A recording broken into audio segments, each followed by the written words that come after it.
নাই, আপনি আর কোনো কথা বলবেন? তবে আমাদের একটা কথা আছে ভাই, যেহেতু মিজান ভাই এখানে অসহায় মানুষকে খাওয়াইতো, অনেক নিরুপায় মানুষগুলো এখানে খাবার খেতে পারতো, সেই জায়গা থেকে আমি বলবো আপনার যারা দলের লোক আছেন বা যারা শুভাকাঙ্ক্ষী আছেন, গণ্যমান্য বিচারক আছেন, তাদের দৃষ্টি থাকবে অন্তত মিজান ভাইয়ের হোটেলে যেন সরকার কোনো মানে ঝামেলা না থাকে, তাদের হোটেলে যেন অবশ্যই অবশ্যই আপনারা সাংবাদিক সম্মেলন আল্লাহ আর কিছু না করে ওই দিতে দিতে আজকেও আবার মানুষের জবাব দিতে দিতে নিজের জানছে আমার মতোদের বাইরে আর কেটে না বাইরের কি জ্বালা কি বেলা কি লাগে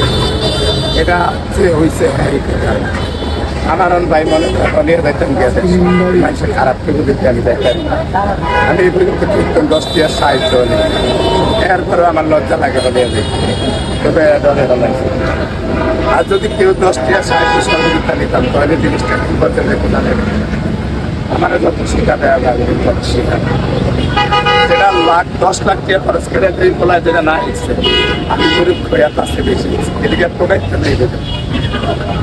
হাজার হাজার মানুষের লাখ 30 টাকা